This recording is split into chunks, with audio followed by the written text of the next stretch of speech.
Allora, parlavamo di energie, di tempi tecnici, tra l'altro anche lì c'è il settore automotive, le autoveicoli che ha avuto un crollo di vendite, ha sofferto abbastanza, quanto ne so, e adeguarsi in 10 anni, cioè che le aziende si adeguino in 10 anni per il 2035 la vedo difficile, no? Duretta, la vedo dura, la vedo dura anche come servizi all'auto elettrica. Sì, tra le altre cose. E poi io mi sono fatto una domanda che non so, forse è superata ormai, ma le batterie, la parte ecologica, il recupero, come avviene?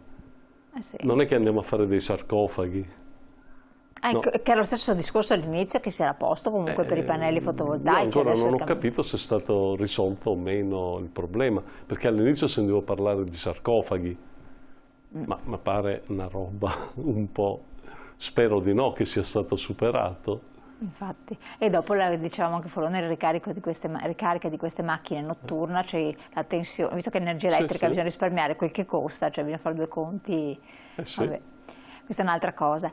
Tornando ai negozi, un po' cercando di rispondere, c'era una questione, so che non se ne è occupata direttamente lei, però la tiro fuori perché mi hanno sollecitato i telespettatori, pagamento post obbligatorio, e questo preoccupa tanto, perché tanti ci hanno segnalato che per piccoli acquisti non viene accolto, allora mette in imbarazzo il cliente. Qual è questa storia? Se venite commissioni? Il problema è nei costi di gestione. Il problema è nei costi di gestione, però ormai si è andati in quella direzione. Qual è il risultato finale? Il risultato finale è che se tu rifiuti il POS, sono sanzioni, sono multe. Quindi tutti devono dotarsene, però bisogna dotarsene, però nel contempo credo che bisognerà fare un ragionamento più... Di categoria, credo. Penso proprio molto cattivo, se vogliamo, sui costi di gestione. Perché tutti segnalano che le commissioni da pagare ci sono, e che il gioco, tra virgolette, non vale la candela se l'acquisto è piccolino. Sì, se pensiamo al caffè, se pensiamo al giornale, diventa... Quindi anche l'edicolante deve averlo? Penso proprio di sì. Quindi ecco, la questione, a livello unitario dovrete affrontarla. Bisognerà affrontare in maniera più che politica, tecnica, con le banche, col sistema. Nuovamente, perché ormai siamo arrivati di nuovo Assolutamente. E quindi questo è un dato di fatto. Invece vendite online, vendite in negozio, vendite in grandi negozi, c'è ancora questa tensione, questa rivalità, o qualcosa si è appianato, qualcosa è cambiato? No, diciamo che le vendite online con il lockdown hanno avuto un'impennata notevole. Mi sembra che la crescita è stata intorno al 37%. Poi chiaramente col ritorno la curva è scesa. Io faccio presente anche una roba, che con quel più 37% c'è stato anche un più 37% di furgoncini, no? Non elettrici, che giravano per la città, ma a parte elettrico o non elettrico, che hanno reso per un periodo veramente difficile i transiti in tante vie, perché se pensi a fermarsi, scaricare, è stato un momento. Quindi pensiamo, se questo fosse tutti i giorni col traffico normale, cosa potrebbe voler dire? Però c'è anche una propensione delle persone a tornare al negozio, anche da parte dei giovani, ma infatti vero? si è un po' si è fermata, nel senso che si è appiattita la curva di crescita, la gente è tornata nei negozi, e anche, devo dire, durante il lockdown ha cominciato a capire l'importanza dei negozi, l'importanza di avere il negozio di vicinato dove poter fare gli acquisti. Non è una cosa trascurabile e secondaria. Le grandi catene nazionali hanno il loro, per carità, ruolo, però le risposte che danno non sono le stesse dei negozi di vicinato. I giovani, propensione maggiore anche agli acquisti, però sempre nei grandi negozi, vero? Allora, i giovani, i ragazzi hanno per ora come fascia d'età una propensione più nelle, se vogliamo, catene, guardano il coefficiente prezzo, diciamo, il discorso qualità è meno come dire, sentito. Ecco. Però poi col crescere dell'età abbiamo notato che le cose poi cambiano. Dall'altro punto invece, questo chi spendere, acquistare, fare, quindi ce n'è un po' ci sono varie tendenze poi che sono state anche analizzate di propensione agli acquisti, come, dove, quando. C'è la richiesta costante di personale da parte degli esercenti e questa qui tocchiamo un tasto difficile. È molto difficile perché in realtà è un problema che tocca a tutti. Anche noi che organizziamo fiere, il problema degli stuccatori, dei pittori, dei pannelli, eccetera, è un problema grave. La manovalanza è diventato un problema. Quindi dagli artigiani che servono per organizzare. Tocca molto gli artigiani, tocca molto i commercianti, i ristoratori, trattorie, bar, ristoranti, eccetera, perché allora, ci sono vari motivi. Uno dei motivi è lavorare sabato e domenica, che dopo sta fase pandemica sembra essere uno dei problemi che frena i giovani. Ma oltre quello ci segnalano tanti casi di soggetti che hanno il reddito di cittadinanza e passare dal reddito di cittadinanza a un'assunzione con magari non definitiva, temporanea, di 1.500, 1.400, 1.300 euro, fanno fatica.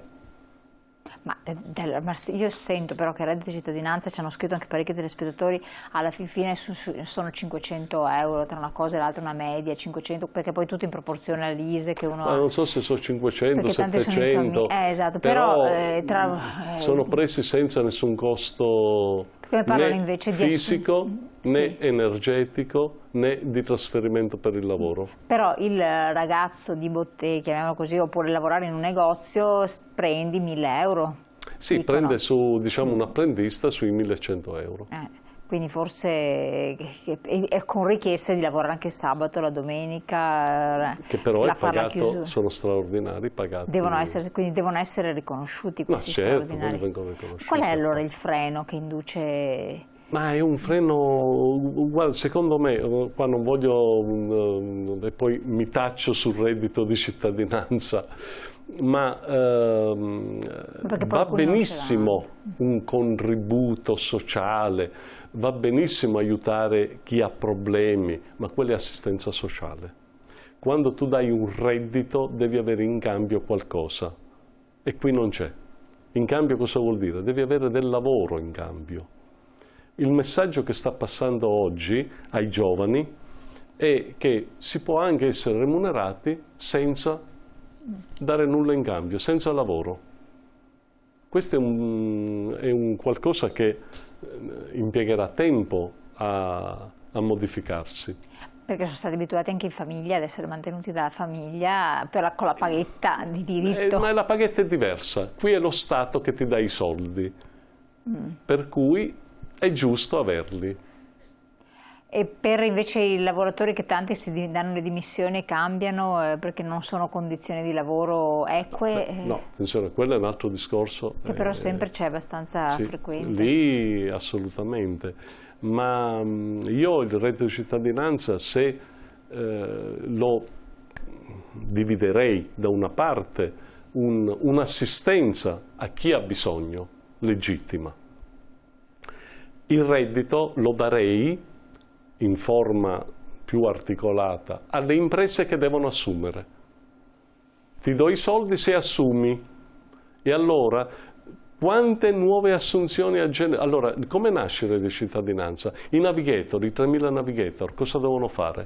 Dovevano incrociare la domanda e l'offerta, fare assunzioni. Non ci sono state questa valanga di assunzioni. Quindi vuol dire che il sistema non ha funzionato appieno. Perfetto, modifichiamolo.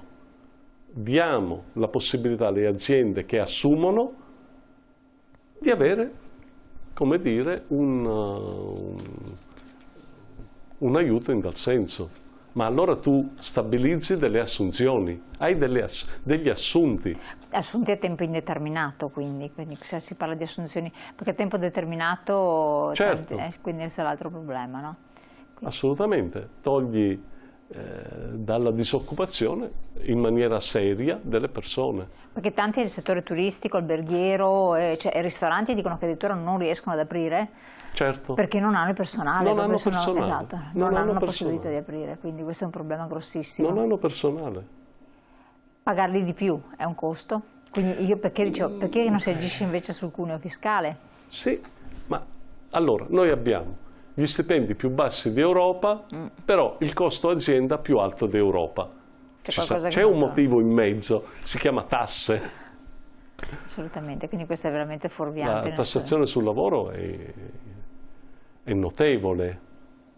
E là bisogna in qualche modo lavorarci, bisogna tornare su questi... Bisogna lavorarci, esatto. Prospettive, cosa ravvede per il futuro prossimo, passata, scavalcata? Oppure se vogliamo anche vedere l'estate? Allora, stiamo andando incontro al periodo dove la bilancia dei pagamenti è, come dire, spostata in senso positivo verso il prodotto nostro. Per cui quindi è un buon periodo. È positivo. Le cavallette sono passate, ci può che andare meglio. L'unico problema sarà l'autunno, come tanti dicono, no? Beh, l'autunno può essere un problema, ma se insomma, attuiamo dei meccanismi, è che è un po' tardi per mettere dei paracaduti al sistema energetico, bisogna pensarle prima a ste robe. Cioè credo che quando tu dipendi il 40% da una sola nazione, non può funzionare. Se ho ben capito, l'altro giorno noi abbiamo sostituito praticamente quel 40% con un altro 40%. Sì. Questo 40% l'abbiamo negoziato, non so, a 100, faccio per dire. Ieri hanno detto, beh, sai una roba, non è più 100. Siamo sempre... Sì, siamo sempre in dipendenza da altri. Siamo sempre se non è uno è l'altro e vabbè, speriamo. Nicola Rossi, innanzitutto in bocca al lupo per il lavoro che l'attende, perché sarà invece un autunno molto impegnativo per le sue attività fieristiche di altro genere, e comunque per tutto quanto quello che compete i vari incarichi. A voi cari telespettatori, noi cerchiamo di coniugare tutte le vostre istanze, richieste, mail che ci arrivano e di dare poi risposta attraverso i nostri ospiti, quindi scriveteci, rivedete la puntata in replica poi sul nostro sito internet. Buon proseguimento, grazie.